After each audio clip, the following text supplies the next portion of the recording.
Good morning friends.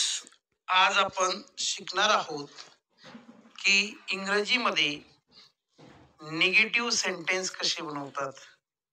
Negative sentence. आता नेमकं negative sentence म्हणजे काय, याचा मराठीत अर्थ होतो नकारार्थी वाक्य. काय अर्थ होतो याचा? नकारार्थी वाक्य. म्हणजे आपण जेव्हा इंग्रजी बोलत असतो तर बऱ्याच वेळा आपण नकारार्थी वाक्य देखील बोलत असतो. नकारार्थी वाक्य देखील आपण बोलत असतो. कारण की बऱ्याच वेळा इंग्रजी बोलत असताना फक्त आपण सकारात्मकच वाक्य बोलतो असं नाही, तर निगेटिव्ह सेंटेन्स म्हणजे नकारार्थी वाक्य देखील बोलत असतो. आता बघा, आपल्याला नकारार्थी वाक्य जर बनवायचे असेल तर काय करावं लागेल बघा, लक्षात घ्या. मी वाक्य लिहित आहे. आय एम वाक्य लिहित आहे मी, लक्षात घ्या. I am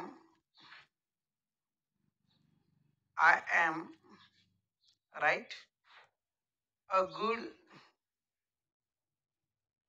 good teacher.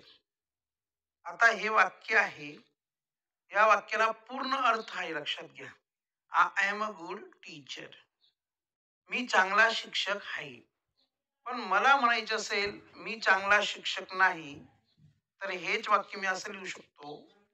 I am not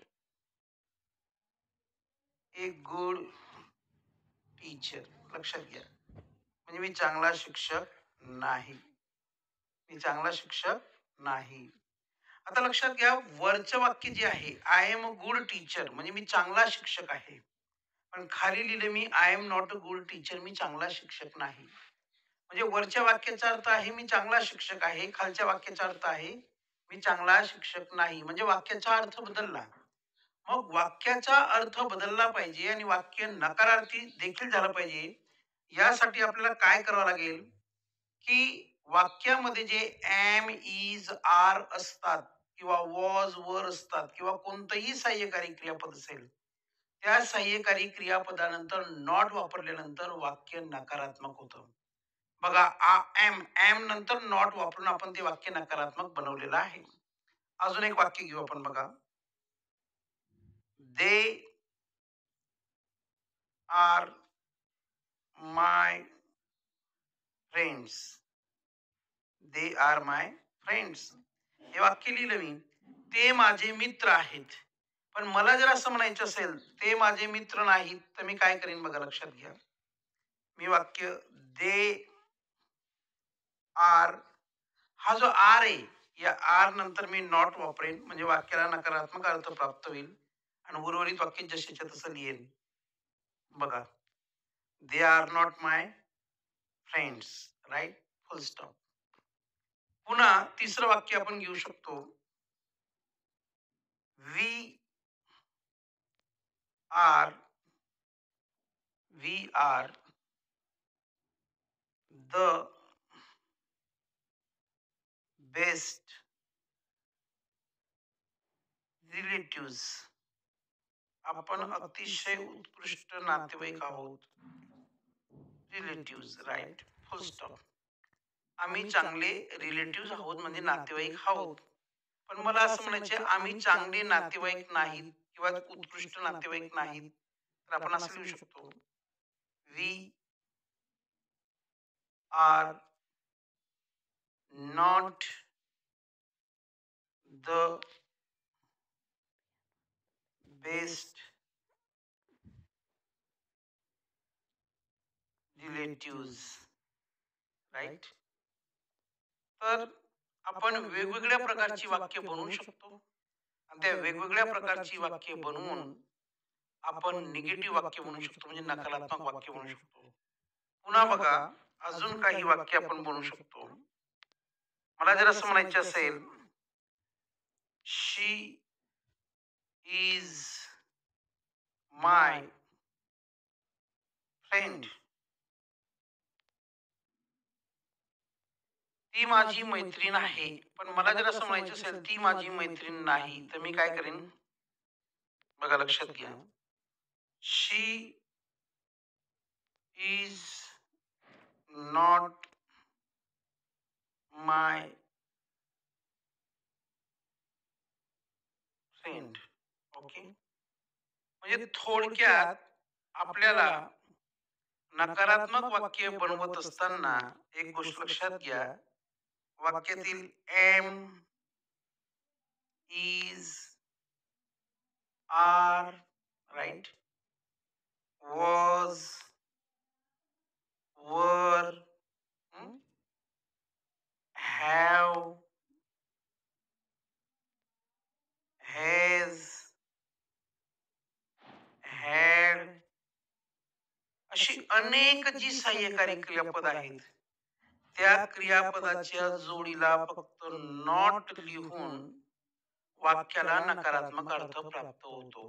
म्हणजे am, is, are, was, were, have, has, had, may, might, can, could, shall, should, will, would, need, must, जी काही सहाय्यकारी क्रियापद आहेत, या सर्व सहाय्यकारी क्रियापदानंतर नॉट वापरल्यास वाक्याला नकारात्मक अर्थ प्राप्त होतो. पुन्हा आपल्याला समजण्यासाठी वाक्य लिहितो, लक्षात घ्या. इतक्या सोप्या भाषेत आपल्याला कोणीही शिकवणार नाही. मी कोणत्याही प्रकारची पुस्तकी भाषा न वापरता आपल्याला अतिशय सोप्या भाषेत सांगत आहे. बघा लक्षात घ्या. People were supporter.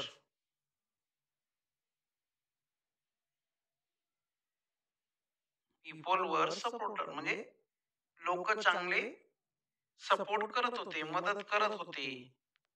पण लोक मदत करत नव्हते किंवा ते सपोर्टर नव्हते. वाक्य कसं लिहिलं जाईल बघा. People were not supporter, right. म्हणजे नकारात्मक वाक्य बनवणं किती सोपं आहे. मी तुम्हाला अशी 1000 वाक्य देऊ शकतो, 1000 वाक्य बनवून देऊ शकतो. फक्त अशा प्रकारच्या वाक्यांचा आपण दररोज दैनंदिन व्यवहारामध्ये बोलण्यासाठी, लिहिण्यासाठी उपयोग केला पाहिजे. बघा, Sunita Sunita is my neighbour. Sunita माझी शेजारी नाही. पण मला असं म्हणायचे सुनीता माझी शेजारी नाही, तर मी काय करीन? बघा, Sunita Sunita is not my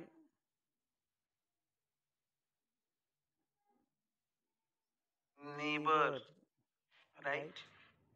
stop. त्याच्यानंतर बघा अजून एक वाक्य आपण घेऊ शकतो. My father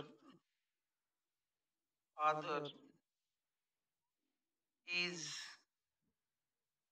A good man. माझे वडील चांगले व्यक्ती आहेत. पण मला असं म्हणायचे माझे वडील चांगले व्यक्ती नाहीत. तसे माझे वडील चांगले आहेत, पण एक वाक्यासाठी my father is not a good man, right. Full stop देऊ शकतो.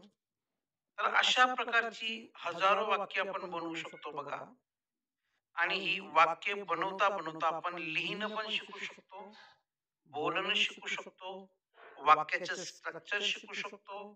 तर अशा पद्धतीने जर आपण प्रयत्न केला तर हजारो प्रकारची आपण निगेटिव्ह वाक्य बनवू शकतो. निगेटिव्ह वाक्य बनवण्यासाठी इंग्रजी वाक्यरचनेमध्ये नॉटचा उपयोग केला जातो. कशाचा उपयोग केला जातो? नॉटचा उपयोग केला जातो. नेवर शब्दाचा उपयोग केला जातो. नथिंग शब्दाचा उपयोग केला जातो. नोबडी शब्दाचा उपयोग केला जातो. नो वन शब्दाचा उपयोग केला जातो. पण या सर्व शब्दांचा उपयोग कसा करतात? यांचा उपयोग आपल्याला इंग्लिश ग्रामर मध्ये शिकायला मिळेल. पण थोडक्यात प्राथमिक स्वरूपात जर आपल्याला इंग्लिश स्पोकन शिकायचे असेल, इंग्रजीमध्ये बोलणं शिकायचे असेल आणि विशेषतः आपल्याला नकारात्मक वाक्य बनवायची असतील, तर साध्या आणि सोप्या मार्गाने नॉटचा उपयोग करून आपण निगेटिव्ह वाक्य बनवू शकतो. तर हा व्हिडिओ आपल्याला कसा वाटला? या व्हिडिओला लाईक करा, शेअर करा, सबस्क्राईब करा. Thank you. धन्यवाद.